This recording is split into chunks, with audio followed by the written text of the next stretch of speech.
Hey everybody, what's up? It's JD Temple here from the Light of the Darkness. Thanks for being here.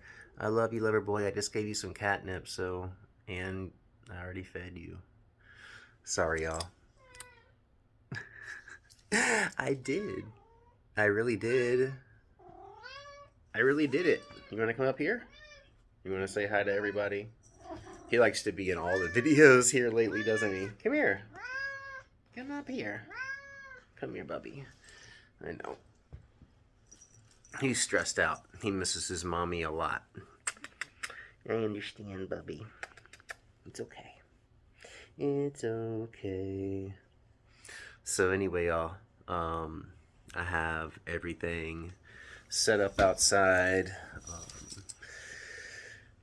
I'm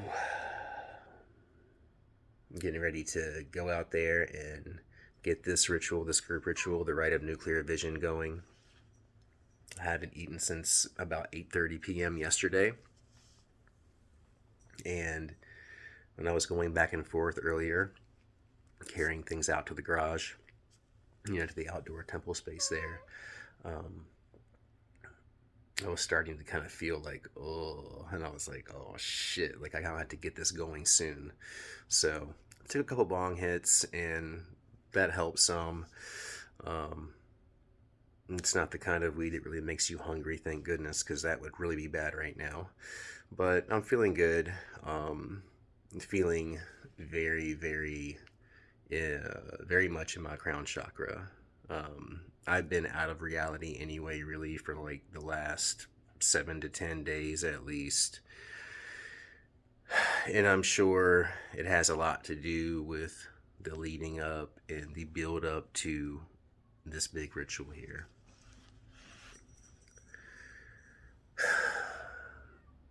I just find it odd. It's so weird. It's so weird to me that, like, so many people's lives are at kind of like a critical juncture right now. Like, literally, where new lives, new, like, entire lives are springing forth. Different and better versions of ourselves, like, moving forward into our new reality. So we're getting ready to take, like, a critical step here. And this isn't something that comes lightly. I do want to kind of like forewarn everyone that 7 to 10 days following this ritual, you may feel a little strange, you may feel a little wonky at times. Don't be alarmed. That is just the shift beginning to take place. The timeline shift will typically be initiated prior to those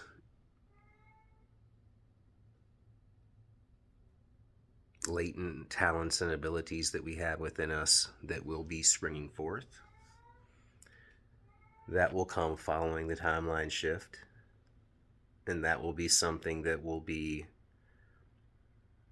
like a seed that is planted,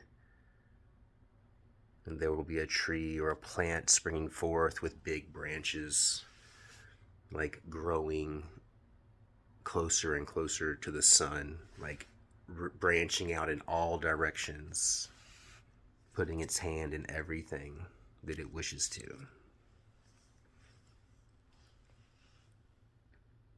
Making your aura more beautiful, making your energy more beautiful. Like King Paimon has a way of doing these things. And I'm really excited to work with him on this. I'm really excited to like combine all of our energy as we are. And remember tonight, everyone, at any point in time tonight, before the sun comes up, go ahead and light a white candle. Incense really of your choice. I'll be using copal tonight mostly. I'm also going to be using some really high quality frankincense.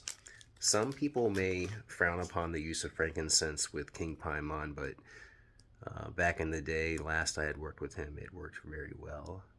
So I'll be using that. I've got this nice little plate I'll be carrying out there to the temple with all of the different names in there. We got a lot of people that participated in this ritual here, and I really do appreciate everyone that is participating and everyone that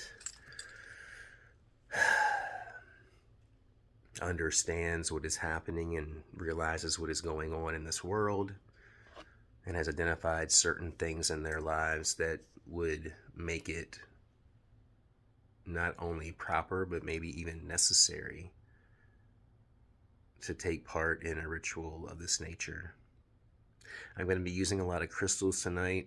I'm also going to be, before I get into the crystals, I'm going to be using this mirrored light box. It's the one that I've been using on my live streams recently. I'm going to be using that as the centerpiece of the altar, and that's something that King Paimon wanted, and like it's perfect because the use of mirrors, especially when you're opening portals and you're jumping timelines, like that's essential. So it's perfect. Like that's perfect. We're going to be using these crystals too. I've got this beautiful, beautiful quartz that we're going to be using. This is going to be amplifying this green fluorite. That's huge for expansion. And this is going to be kind of like the primary crystal in the ritual tonight is this green fluorite. And to support the other quartz, I have another huge fucking beautiful quartz crystal cluster that I'm going to be placing on the other side of that green fluorite. And it's something that I've really kind of come to realize about crystals is that, you know, while they are kind of like a USB, like a, what do you call those things? Because they're like a zip drive almost. They like store information. They're storing all the information from the past. But I do believe that it also does contain information from the present and from the future, with time not being linear. I think all of that information from creation, from the beginning to the end, is contained in these crystals. That from the beginning to the end, as above, so below, as within, so without, these crystals contain so much power, so much wisdom.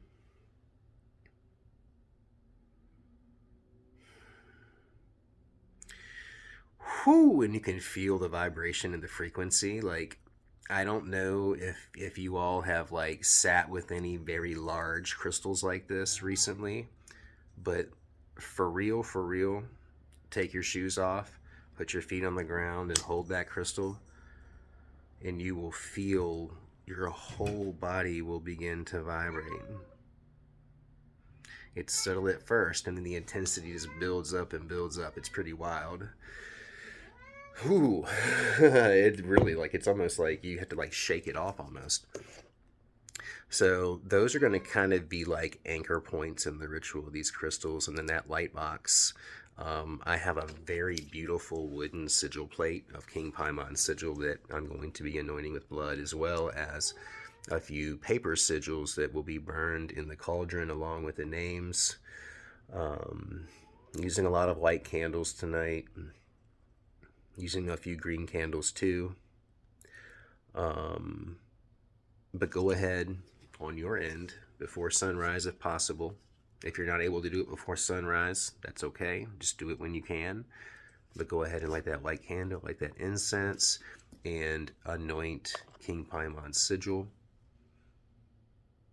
It's a great idea too to go ahead and write out an intention and burn that as well in a cauldron if you have one, along with his blooded sigil. That's something that I need to do as well for myself prior to starting this, is write that petition out. You know, just focus on the key points, focus on the important things, focus on relevant things to the matter at hand. I'm going to go ahead and get things ready. I have a few more things that I need to do to prepare, but we're going to go ahead and get started with that ritual very soon. Thank you all for your support. Thank you all for participating, and for any of you that didn't participate in the group RITE, you can still participate along with us and following along with suggestions that I just outlined earlier. So yeah. All right, y'all. So thank you so much. Love you all. Have a great night. I'm getting ready to go do this damn thing. Kind of nervous. You know that feeling. It's starting to like, yeah.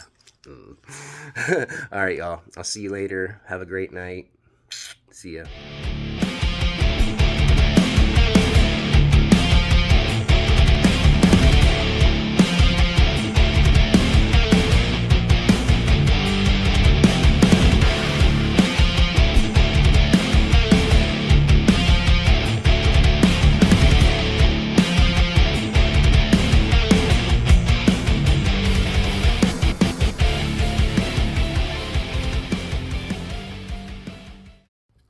And one more really important thing that I meant to say. I'll see you on the other side.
Bata Shinkana Bashitumo Asalifa Albache Oshaina Ama Kushana Pa Busha Nakapa Mahaha.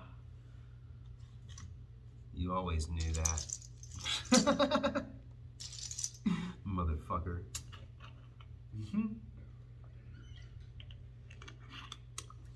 Ishto a Baskalina. You are. You know. Yeah, I think it's funny.